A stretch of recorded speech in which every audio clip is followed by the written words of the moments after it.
This morning, a hopeful milestone in Victoria's coronavirus crisis, with the number of new cases dropping below 200. National Cabinet meets as pressure grows on states that are COVID-free to reopen their borders. And Joe Biden prepares to accept the Democratic Party's nomination for president in a speech that could prove critical in the race to the White House. This is 7 News with Sally Bowrey. Good morning. There are hopeful signs that Melbourne's lockdown is finally paying off, with new case numbers dropping dramatically. Christy Mayer is in Melbourne for us this morning. Good morning to you.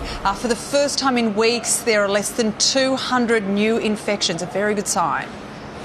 Good morning, Sally. Well, Victorians are really hoping this is a sign that the tough stage 4 measures are working. We have recorded 179 new cases of the virus today. That's the lowest daily rise in almost 6 weeks. Now, sadly, another 9 people have lost their lives, bringing the state's death toll to 385. There are still around 5,000 active cases of the virus now, and more than 600 people remain in hospital.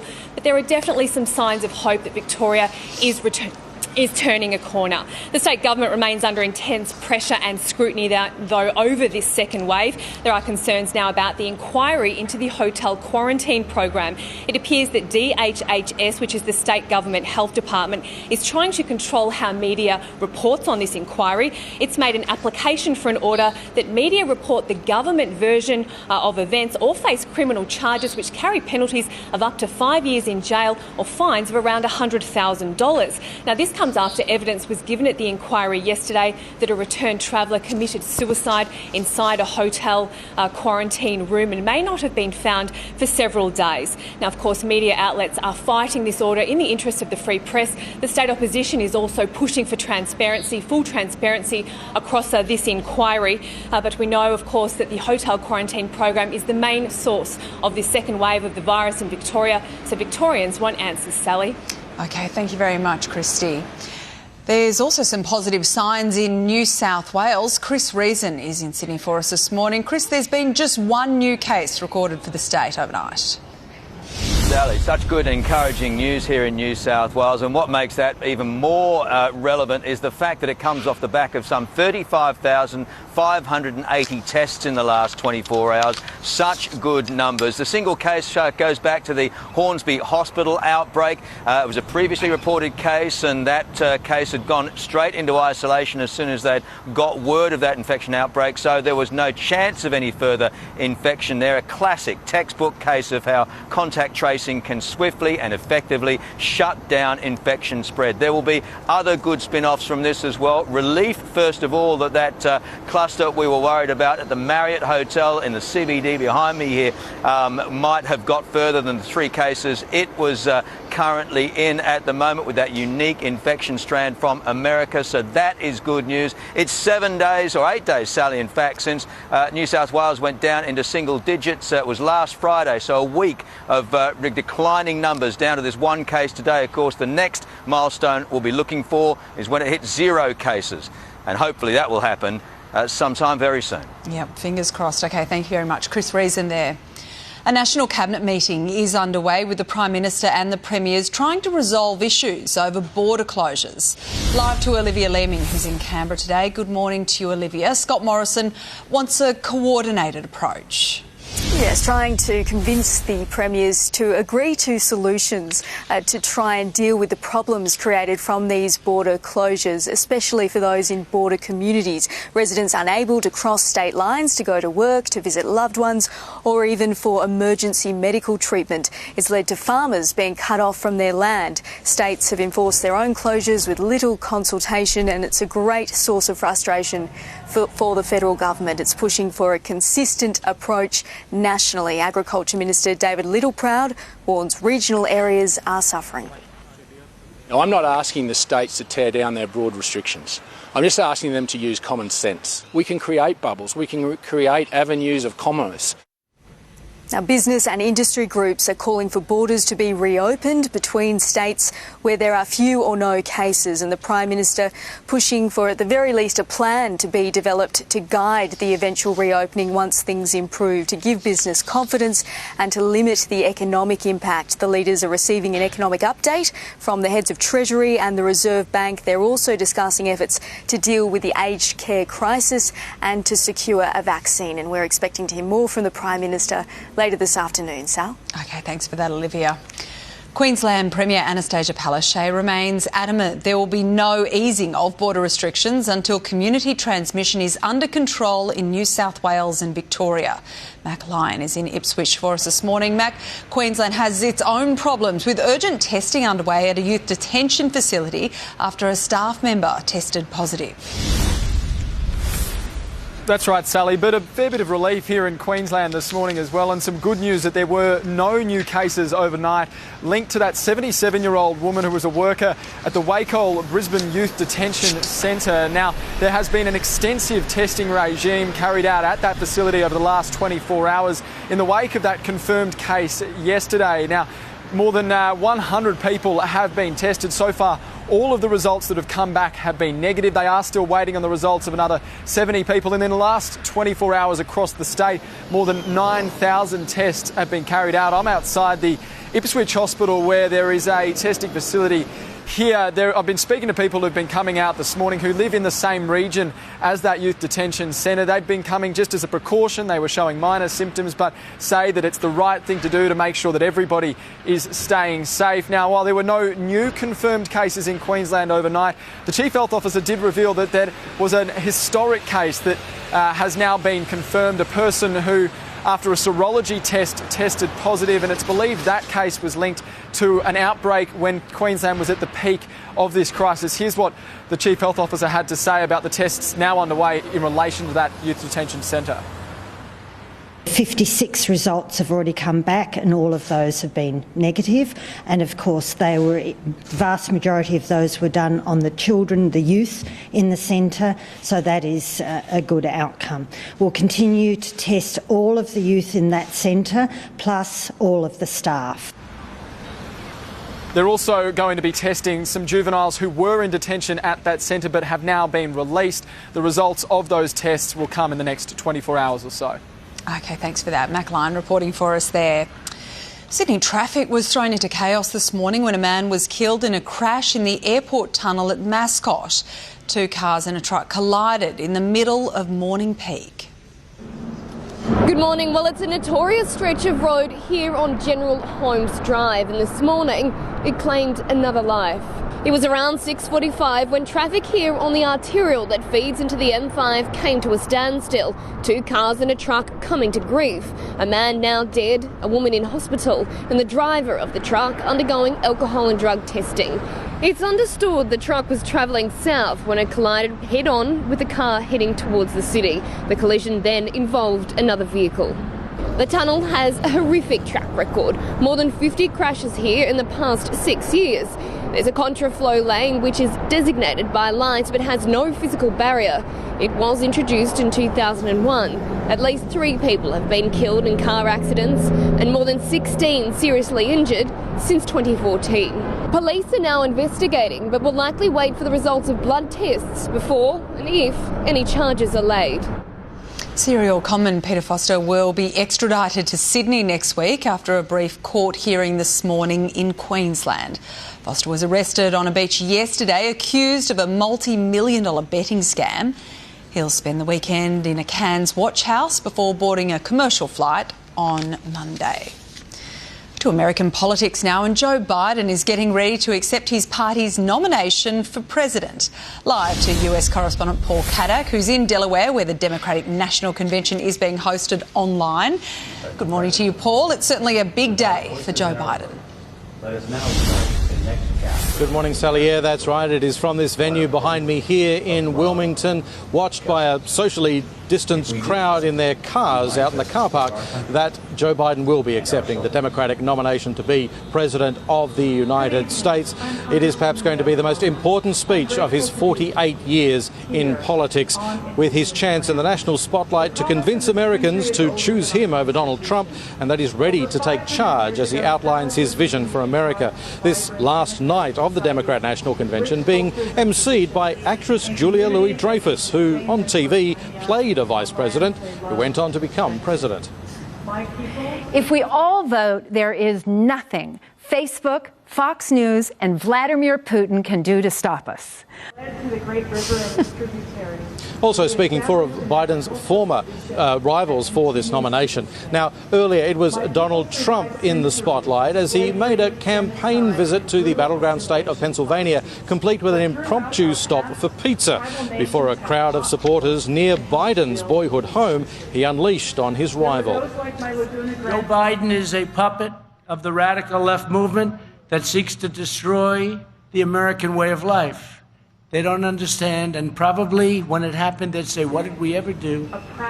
The president also dealing with the news that his former chief strategist and an architect of his 2016 victory, Steve Bannon, has been arrested on a yacht on fraud charges linked to a crowdfunding campaign to privately build a border wall, which raised some $25 million. Bannon and others are accused of taking hundreds of thousands of those dollars for themselves. Donald Trump said it was a sad thing for Mr. Bannon, who has pleaded not guilty. Now, Donald Trump's big nomination acceptance speech will be this time next week, after Joe Biden makes his case to the nation, including those Americans in their cars behind me here tonight. From Wilmington, Delaware, Sally, back to you. Thank you very much, Paul Paddock there. Next in 7 News, poisoned on a plane, the outspoken Russian politician now in a coma after a cup of tea. The latest details ahead. Plus, blast from the past, the Aussie brand making a big return. Services on a Brisbane train line were suspended this morning when a truck crashed onto the tracks. The vehicle smashed through a fence near the Manly rail station on the Cleveland line just after 6 this morning. Replacement buses were brought in, but commuters suffered significant delays. A haulage truck was brought in to clear the line before engineers could check the tracks for damage. Russia's main opposition leader, Alexei Navalny, is in a coma after a suspected poisoning. The outspoken critic of the Kremlin drank a cup of tea that could have been spiked before collapsing in agony on an internal flight to Moscow. Hugh Whitfield has more.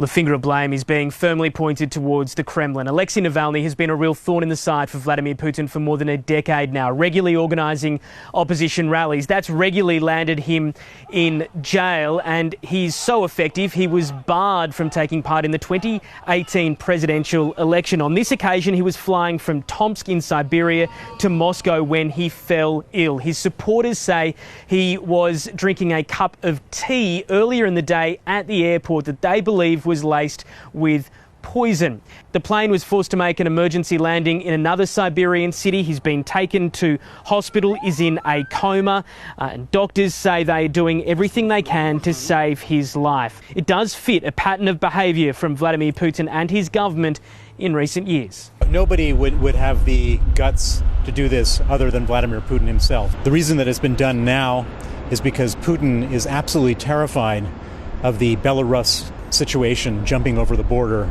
That is in reference to the opposition protests that have been building in neighbouring Belarus over the last week or so. Of course, there is a track record when it comes to poisonings by Russia against opposition voices. Defector Alexander Litvinenko was poisoned fatally here in London in 2006 when his tea was laced with radioactive polonium. On this occasion, the Kremlin says they wish Navalny a speedy recovery.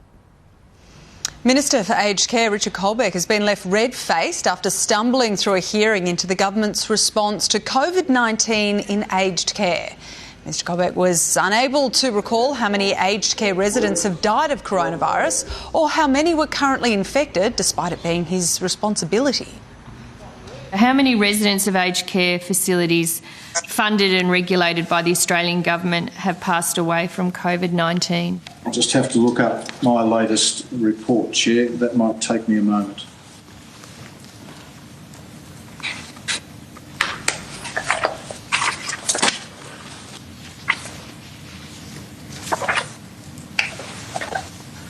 Could an official help if the minister's not able to?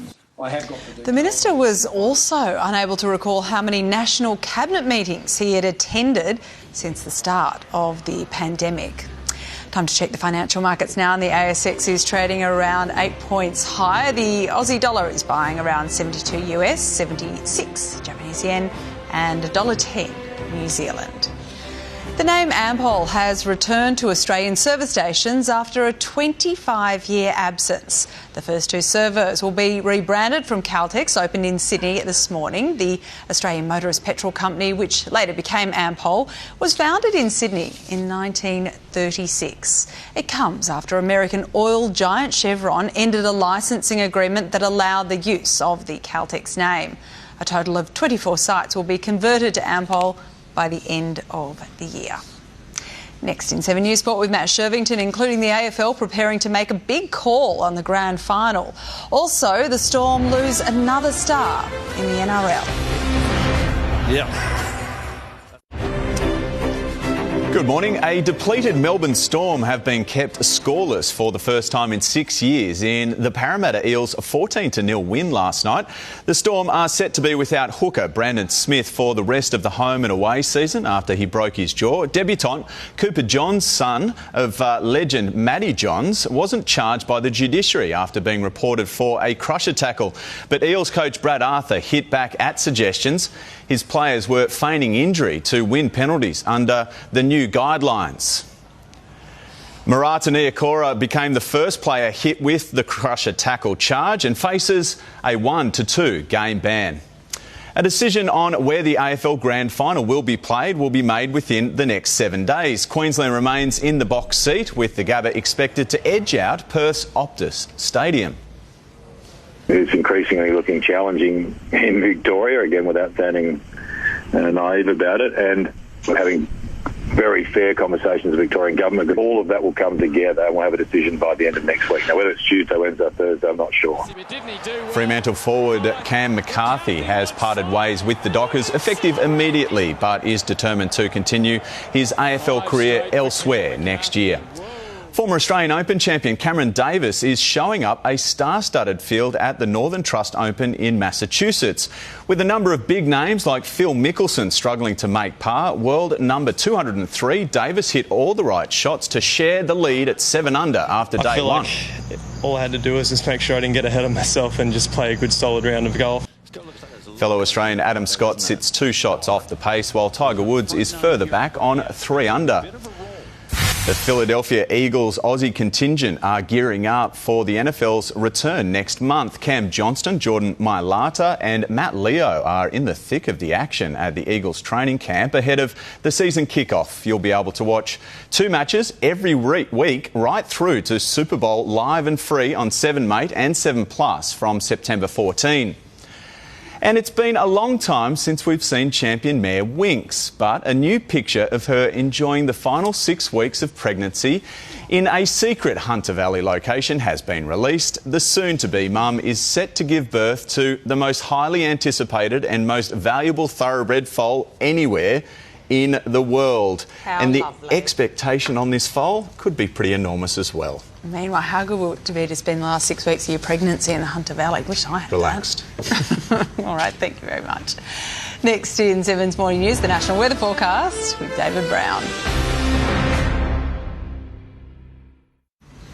Let's get a check of the weather forecast now with 7 News meteorologist David Brown. Brownie, how is it looking? Cold, I believe. Yes, in part, Sally, and good morning to you. Yes, a cold outbreak is now passing over the southern states today and tomorrow. Snowfalls down to 600 metres is likely as far north as the central tablelands of New South Wales. Sleet in Canberra tomorrow. As we go to the radar, we can now track, well, this cold air dome, which we're also using the satellite data as well. This is the cold air mass right in here, that lumpy-looking cloud, and the whole lot is gradually pushing north. The polar surge is expected to do this, dump snow right across the central ranges of New South Wales. I think we'll see some snow on the streets of Katoomba tomorrow. Now, let's go to the weather wall. We're heading north now. Clear blue skies in Brisbane, a sunny top of around 23 degrees. For the harbour city, the sunny weather rolls on, but check out the wind chill. That bone dry westerly at the moment, it feels like 9 degrees. For Melbourne, showers on and off throughout the day, some small hail hail is also likely. Forecast maximum only 13 degrees. And for Adelaide, this is the current weather shot. As you can see, it's cold, 11 degrees, showers whipping through, also high wind chill. And of course, it's all because of this deep low that's been sitting, well, just off the Tasmanian coast at the moment. It will bring all that cold air, as you saw from our forecast, snow falling up there over the tablelands of New South Wales. But in Sydney tomorrow, high wind chill, clear skies, but a top of only 16 degrees. Melbourne, cold and showery, 12. That's latest weather. More at 4, Sally. OK, thanks for that, Brownie. See you then. And that is 7 News for now. We'll keep you up to date throughout the day. I'm Sally Bowrey. Thanks for your company. Have a good day.